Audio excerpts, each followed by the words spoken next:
दैनिक आहार है वचन का प्यारा उपहार।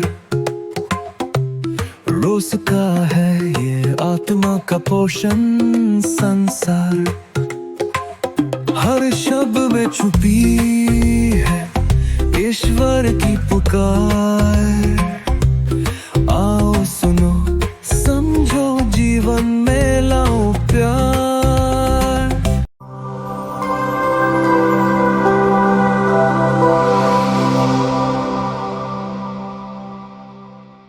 क्रिस्त में प्यारे भाइयों तथा बहनों, आज के पहले पाठ में नबी होशा के द्वारा ईश्वर इस्राएल जनता से कहते हैं, हे इस्राएल, प्रभु के पास लौट, क्योंकि तुम्हारे पापों के कारण तुम गिर गए हो।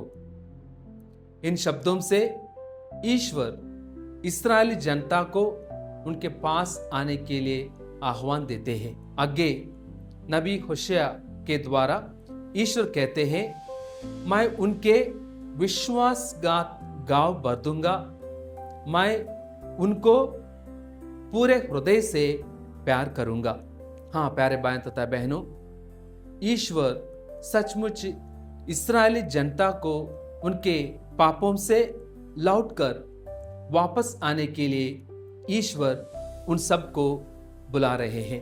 आज के पहले पाठ के द्वारा ईश्वर हम सबको भी उनके पास आने के लिए आह्वान दे रहे हैं। मेरे मन में एक छोटा बच्चे के बारे में याद आता है। उनके पिताजी के पास एक अच्छा घड़ी था। जब एक दिन उनका पिताजी घर में नहीं था, एक छोटा बच्चा वो घड़ी हाथ में लेता है और गलती से यह घड़ी हाथ से फिसलकर गिर जाता है और टूट जाता है। ये छोटा बच्चा उनके पिताजी से डरता है और एक घड़ी को छिपा कर अंदर रख देता है। अगले दिन उनके पास जाकर उनके पिताजी से कहते हैं, एक घड़ी गलती से उनके हाथ से फिसल गया और पिताजी से क्षमा मांगता है।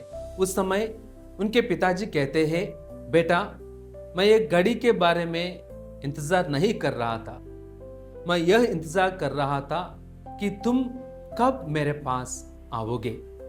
आम प्यारे भाइयों तथा बहनों, ईश्वर भी हमारे लिए इसी तरह इंतजार करते रहता है। हम कब अपने पापों को छोड़कर उनके पास जाएंगे। यही बात को राजा दाऊद अच्छे से समझ लेता है। वो आज के अनुवाक्य में कहते हैं, हे प्रभु, आप दयालु है, मुझ पर दया कर। आप दया सागर है, मेरा अपराध मिटाकर। इन शब्दों से वह अपने पापों को ईश्वर के सामने स्वीकार करता और नहीं छिपाता है। आज के सुसमाचार में प्रभु यीशु उनके शिष्यों से कहते हैं, मैं तुमको भेड़ियों के बीच भेड़ों की तरह भेज रहा हूं।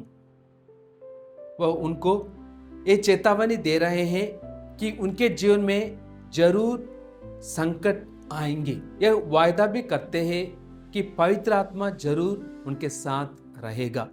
हाँ प्यारे भाई तथा बहनों, ईश्वर हमारी कमजोरियों पर, हमारे संकटों से निकलने के लिए पवित्र आत्मा का वरदान दे रहे हैं। आज के अनुवाक्य में राजा दाऊद प्रार्थना करते हैं, हे प्रभु, अपने सानिध्य से मुझे दूर ना कर, अपने पवित्र आत्मा मुझसे ना हटा। हम भी अपने आप को ईश्वर के हाथों में सौंप दे और विशेष करके हम भी ईश्वर के सानिध्य में रहने के लिए, ईश्वर के पास रहने के लिए, करीब रहने के लिए हम प्रार्थना करें, ताकि पवित्र आत्मा हमेशा हमारे साथ रहे। हम सभी पवित्र आत्मा का वाहक और पात्र बने।